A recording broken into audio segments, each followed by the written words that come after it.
I never thought I would start my married life in such a strange way. After our wedding, Daniel suggested that we move into his childhood home until we could afford a place of our own. At first, I didn't mind. The house was large, a little old-fashioned but cozy, with wooden floors that creaked when you walked and tall windows that let in streams of sunlight. It felt like a home that had seen generations grow up inside its walls. But there was something else about it, something heavy, like the house itself carried secrets it didn't want to share. His mother, Margaret, still lived there. A stern woman in her late 60s with sharp eyes and a voice that seemed to cut through the air. She welcomed me politely, even smiled, but it never reached her eyes. On our first night in the house, after dinner, she called me into the kitchen. Daniel had already gone upstairs to unpack our bags. Margaret wiped her hands on a towel and looked straight at me. "There's one rule in this house you must never forget," she said. I nodded, curious. "Of course. What is it?" She leaned closer, her eyes narrowing. "Never enter the basement. Do you understand?" I blinked, caught off guard. "The basement?" "Yes." Her tone was sharp, final. "No matter what you hear, no matter what you think you see, you are never to go down there. That space is off limits." I tried to laugh lightly. "Is it dangerous? Old pipes, maybe? Or mold?" Her expression didn't change. "It's not a joke, Emily. Just promise me." There was something in her eyes that made me uneasy. Fear, maybe? Or was it anger? It was hard to tell. But I nodded quickly, more to end the conversation than anything else. "Okay, I promise." Her shoulders relaxed, just slightly, as if she had been holding her breath. Without another word, she turned back to the sink and continued washing dishes. When I went upstairs later, Daniel was sitting on the bed, scrolling through his phone. "Your mom just gave me the creepiest rule," I said. He looked up lazily. "What rule?" "She told me I'm never supposed to go into the basement. Ever." Daniel frowned, then shrugged. "Yeah, she's always been weird about that place. Even when I was a kid, she didn't let me down there." "Why not?" I asked. He sighed. "I don't know. Maybe it's just full of junk or dangerous with old stairs. Don't think too much about it. She has her quirks." I wanted to drop it, but the way his mother had looked at me stayed in my mind. It wasn't the warning of someone worried about rotten wood or rusty nails. It was something deeper, darker. The next few days were uneventful. I tried to settle in, helping Margaret in the kitchen, walking through the garden, getting used to the rhythm of the house. Daniel went back to work at the auto shop, leaving me alone with his mother for long stretches of the day. She wasn't unkind, but there was a constant tension in the air, like she was always measuring me, waiting for me to do something wrong. One afternoon, while cleaning, I noticed a door at the far end of the hallway near the kitchen. It was locked, with a heavy brass handle. My curiosity burned immediately. That had to be the basement.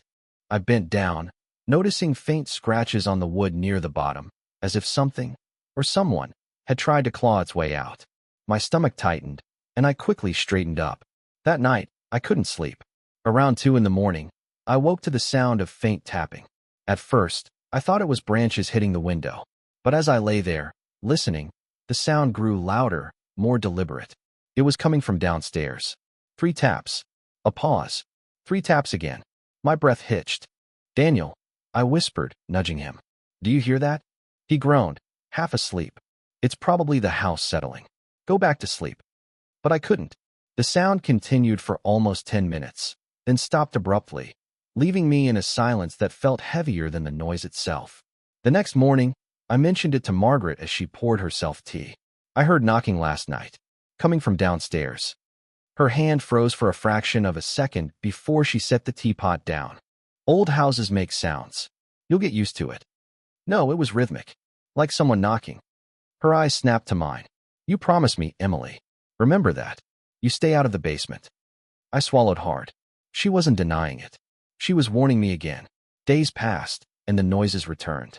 Sometimes scratching, sometimes knocking, always after midnight. I tried to ignore them, but the curiosity gnawed at me. I even thought I saw a shadow moving at the end of the hallway one night when I went to the bathroom.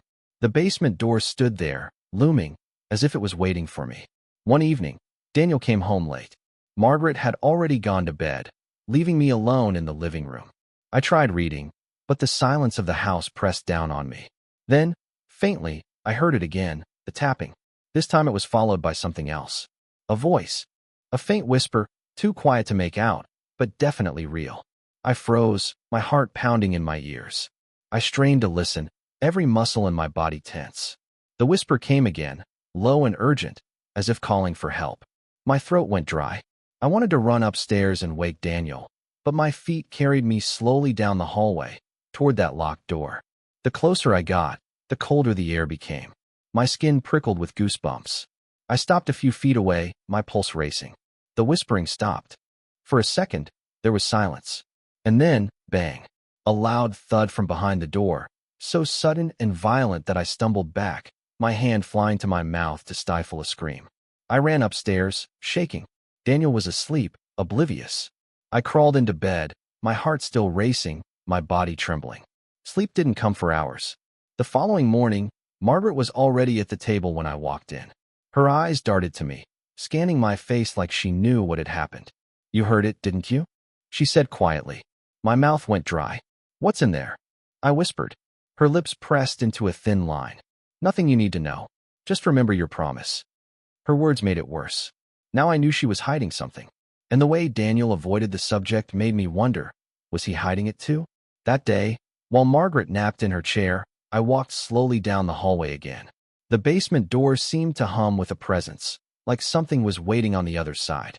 I reached out, my hand hovering just inches from the handle. I don't know why I wanted to touch it, curiosity, defiance, or something darker pulling me closer. My fingers brushed the cold metal, and for a moment, I thought I heard breathing. I jerked my hand back, heart hammering. But deep down, I knew it was only a matter of time before I gave in to the temptation. Something in that basement was calling to me, and I wasn't sure how much longer I could resist. The morning after the knocks and whispers, I told myself to forget about it. I would respect Margaret's rule, keep my promise, and focus on being a good wife in a new home. But it wasn't that simple. Every hallway glance seemed to end at that heavy door. The more I tried to ignore it, the louder it felt, like the silence there carried weight. That afternoon, while folding laundry, something clinked on the floor. A key. Brass, old, oddly shaped, the kind of key you didn't see anymore. My heart skipped. I looked around, but the house was quiet. Daniel was at work, and Margaret was trimming roses outside. I bent down and picked it up, cold and heavy in my palm. I didn't need anyone to tell me. I knew what had opened. I slid it into my pocket, pulse hammering. For the rest of the day, I felt its outline burning through the fabric, reminding me with every step. When I brought Margaret a glass of water in the garden, she studied me, eyes narrowing like she could see straight through. "Storm tonight," she said, though the sky was clear. I smiled weakly, hiding my trembling hands. That night, the storm came just as she predicted. The house shook under thunder, rain hammering the windows. Daniel was exhausted and fell asleep quickly. I lay awake, clutching the key under my pillow. Around midnight, the sound started again. Knocking. 3 slow raps. Pause. 3 more. Then, faintly, a melody, like a music box, tinny and sweet. I froze. My throat tightened. "Daniel," I whispered, shaking him. "Do you hear that?" He groaned, rolled over. "How settling. Go back to sleep." But I knew what I heard. The same 5 notes over and over, stopping as abruptly as they started. I pressed the record button on my phone, letting it capture the dark. When I played it back, the sound was there, clear as day. A lullaby. Asterisk hush, little baby. Asterisk. The next morning, Margaret noticed the circles under my eyes. "Rough night?" she asked. I heard something again, I admitted. "A lullaby." She froze, the spoon in her hand hovering above the bowl. Her lips tightened. "You promised me, Emily." I swallowed. "What's down there?" Her gaze sharpened. "Nothing you need to carry. Do not open that door." But the warning only sharpened my curiosity. Later that week, while dusting shelves, I stumbled across an old trunk in the attic. Inside was a tarnished silver rattle engraved with initials, A.M. Beneath it, a folded newspaper clipping, yellow with age. My stomach turned as I read. "Local girl missing, 1997. The photo showed this very house, a pin-drawn arrow pointing at the basement window. The attic floor creaked behind me. Daniel stood there, pale. "What are you doing?" I held up the clipping. "Do you know about this?" He stared too long before shaking his head. "Lots of houses are in the paper. Doesn't mean anything. This is our house, Daniel." "Who's A.M.?" He shifted uncomfortably. You're letting the place get to you. Mom's rules, her stories, they can mess with your head. I didn't believe him. He was hiding something, too. That evening, Margaret cornered me in the kitchen, her eyes like knives. You went to the attic. I didn't deny it. Her voice softened, breaking for the first time. Abigail. My daughter. My first. Daniel's sister. The name hit me like ice water. What happened to her? Her jaw clenched. The house remembers. That's all you need to know. I wanted to scream. That wasn't an answer, it was another lock. But before I could press her, she left, muttering something I barely caught. Asterisk, not all doors are meant to open. Asterisk. That night, I sat awake again. Rain tapped the glass, steady as a heartbeat. The key in my sweater felt heavier than ever. At 12:13, the knocks came. Then the lullaby, louder this time. My phone trembled in my hand as I recorded. And then, clear as breath against my ear, I heard a whisper. Don't let her close it. I bolted upright, skin crawling, every nerve on fire. The voice was soft, childlike, pleading. My eyes darted to the basement door. The shadows around it seemed deeper than the rest of the hallway. I wanted to run. I wanted to throw the key away. But instead, I found myself standing in front of that door, my fingers brushing the cold brass handle. I slid the key in. It turned with a low click, unlocking smoothly, as if it had been waiting for me all along. The door loosened in its frame. A breath of cold air spilled out, smelling faintly of baby powder and damp stone. My chest tightened. My hand trembled on the knob. And from the dark below, the music box began to play again. This time, it didn't stop after 5 notes. The key was still warm in my hand as the door shifted open. Cold air drifted out, damp and heavy, carrying the faint smell of mildew mixed with something sweeter, almost like baby powder. I froze in the doorway, my breath coming shallow. The sound of the music box floated up from the darkness, playing a fragile lullaby that echoed against the walls as if the house itself were humming along. I held my phone in front of me, the flashlight beam slicing through the dark. The first step groaned under my weight. I gripped the railing tightly, forcing my foot onto the next. The deeper I went, the colder it became. The air pressed around me, thick and unmoving. Dust floated in the light, swirling like tiny ghosts. At the bottom, the beam revealed concrete walls streaked with moisture. Shelves lined one side, filled with jars whose contents had long since turned cloudy. Tools hung from nails, rusted with age. And in the center of the room, resting on a small table, was the music box. Its lid was open, the figure of a tiny ballerina spinning slowly, though there was no mechanism winding it. The lullaby stopped the second my light touched it. I swallowed hard. My legs trembled as I stepped closer. The ballerina spun once more, then froze in place. Silence roared in my ears. Behind me, a floorboard creaked. I spun, my light darting across the walls. Shadows pooled in the corners, deep and thick. Daniel? I whispered, though I already knew he was asleep upstairs. My voice sounded too loud, swallowed by the space. Something brushed against my ankle. I yelped and stumbled back, my light falling on an old rocking horse tucked against the wall. Its paint was peeling, the wood cracked, one eye missing. It rocked gently forward as if a breeze had touched it, though the air was still. Who's there? I said, my voice cracking. My pulse thundered in my neck. That was when I heard it, soft, muffled sobbing, like a child crying into a pillow. The sound came from deeper within the basement, beyond the reach of my light. I forced myself forward. My shoes crunched on the dusty floor. Each step felt like wading into water, my body heavy and reluctant. The sobbing grew clearer, fragile, broken, heartbreakingly young. Please, the voice whispered, high and trembling. Don't close it again. My heart clenched. Abigail. I asked before I could stop myself. The sobbing cut off instantly. The silence that followed was worse, pressing into my ears until they rang. I stood frozen, every muscle screaming at me to turn back, to run up the stairs and lock the door behind me. But instead, I lifted the beam of my phone higher. There was a second door at the far end of the basement. I hadn't seen it at first, hidden behind a row of shelves. It was smaller, narrow, almost like a closet door. A chain hung across it, old but intact, its metal dark with rust.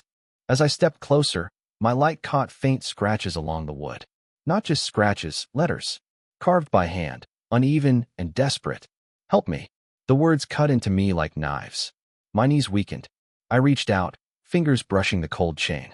That was when the sobbing started again, directly behind me this time.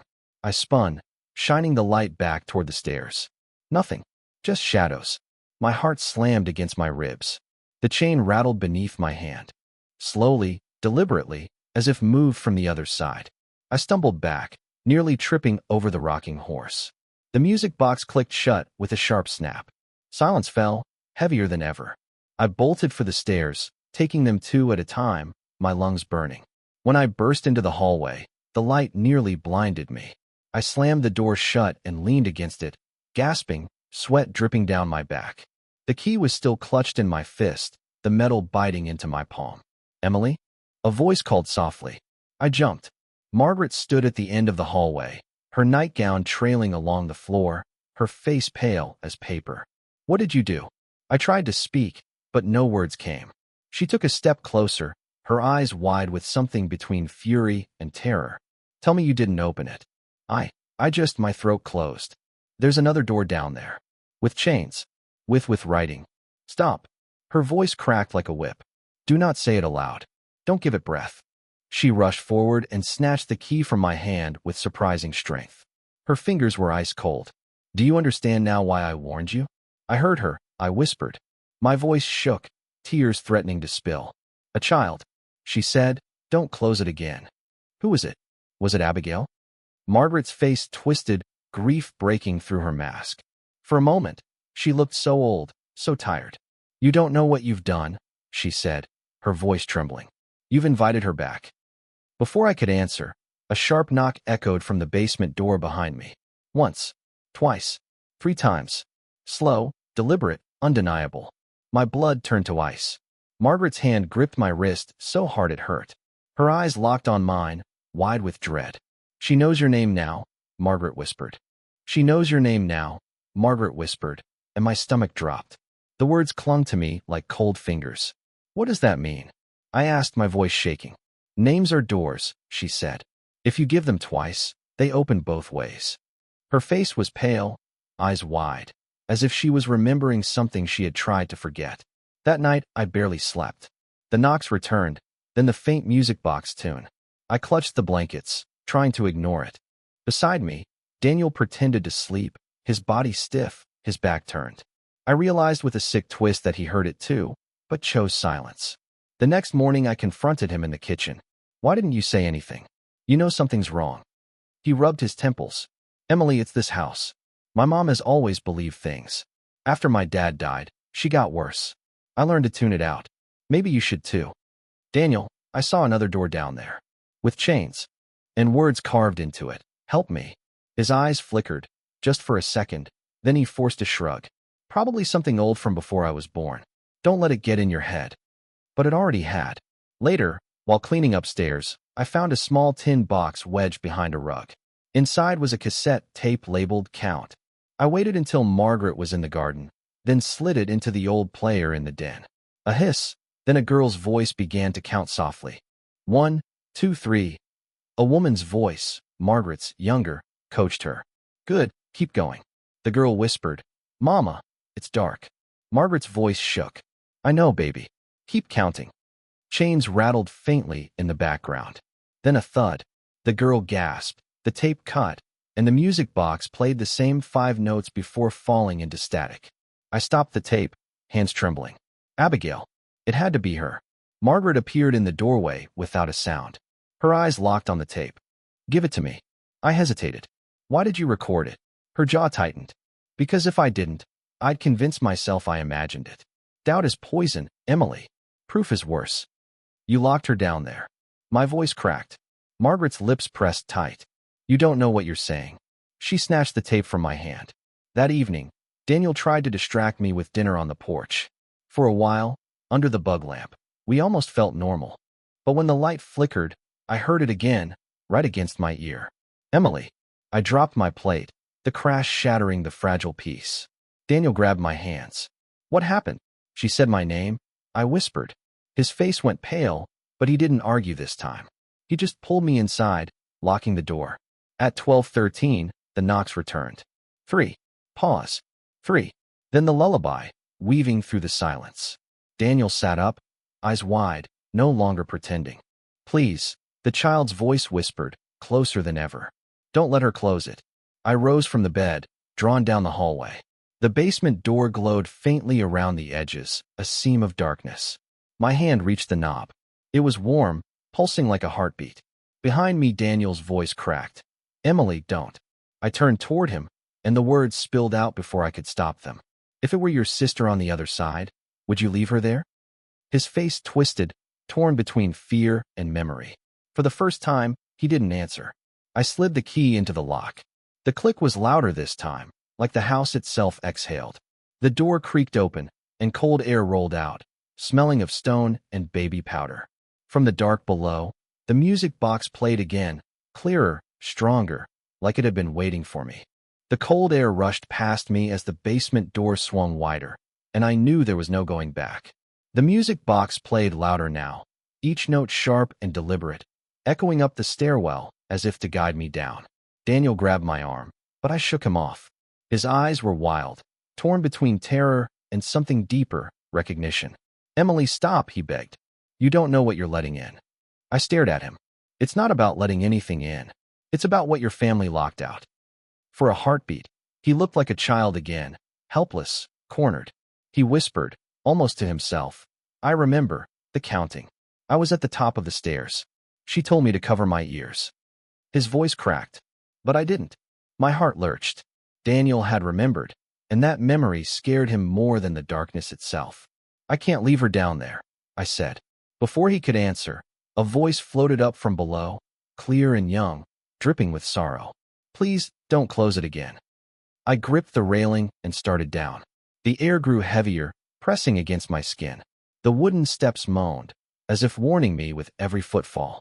Behind me, Daniel followed, his breath ragged. The door creaked shut on its hinges, leaving only the thin beam of my phone's flashlight to cut the dark. At the bottom, the music box sat where I'd seen it before, spinning steadily. But the room had changed. The shelves were bare, the jars gone, the tools missing, as if the basement had shed its skin to reveal something older, rawer. The walls wept with condensation, streaks shining like veins.